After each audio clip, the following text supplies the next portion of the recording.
So ఉండండి. Second half చాలా slow ఉంది. అంటే ఈ మధ్యలో సినిమాలో చిన్న పాపల సెంటిమెంట్ చాలా ఎక్కువ పెడుతున్నారు కదా, మరి ఇది వర్కౌట్ అవ్వలేదు. అంత చూపెట్టలేదు. మమ్మీ ప్రతంగా చాలా చూపెట్టాడు, మృణాల్ ప్రతంగా చాలా చూపెట్టాడు. బట్ అది బాగుంది. ఎలా అనిపించింది? ఫస్ట్ ఆఫ్ ఆల్ దీంట్లో యాక్చువల్లీ వాయిస్ ప్రాపర్ గా లేదు మెయిన్. సో మూవీలో కొన్ని పాత సినిమాలు కనిపించాయని అంటున్నారు, ఆ హార్ట్ సీన్ కానీ. హార్ట్ సీన్ అది సేమ్ అదే ఉంది, మొత్తం స్టోరీ ఏం డిఫరెంట్ లేదు. సెకండ్ హాఫ్ చాలా స్లో చేశాడు. అడివిశేష్ అంటేనే ఒక ఎక్స్పెరిమెంటల్ క్యారెక్టర్ అతను.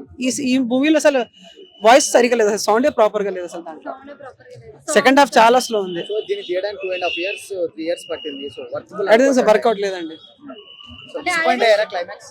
అడివిశేష్ మరి ఫ్యూచర్ లో ఈ సినిమా మైనస్ గా ఉంటుందంటారా? మరి కావచ్చు, 100% ఉండొచ్చు. మీరు ఎక్కడ డిసప్పాయింట్ అయ్యారు మేడం? మీకు ఏం నచ్చింది మూవీలో? ఇప్పుడే చెప్పాయండి. ఫ్లాప్ అంటే అతను క్రైమ్ తీస్తారు కదా, క్రైమ్ ఎక్స్పెక్టెడ్ అన్నమాట. లవ్ స్టోరీ ఎక్కలేదు కొంచెం, బట్ యాజ్ యూజువల్ స్టోరీ పరంగా చూస్తే బాగుంది. అంటే ఓల్డ్ స్టోరీ లా ఉంది అని అంటున్నారు. Yeah, story script as usual, but last లో హీరో చనిపోవడం అనేది కొంచెం బాగాలేదు. అంటే ఓవర్ ఎక్స్పెక్టేషన్స్ పెట్టుకుంటారు కదా మనకి. క్రైమ్ థ్రిల్లర్ బాగా తీస్తాడు కదా, ఇది లవ్ స్టోరీ అయ్యేసరికి ఎక్కలేదు. అంటే మీరు ఏం కనెక్ట్ అయ్యలేదా సినిమాకి? కనెక్ట్ అంటే మామూలుగా చూసాను, బట్ ఓకే బాగుంది. సీతారాంకి దీనికి పోలికేంటండి?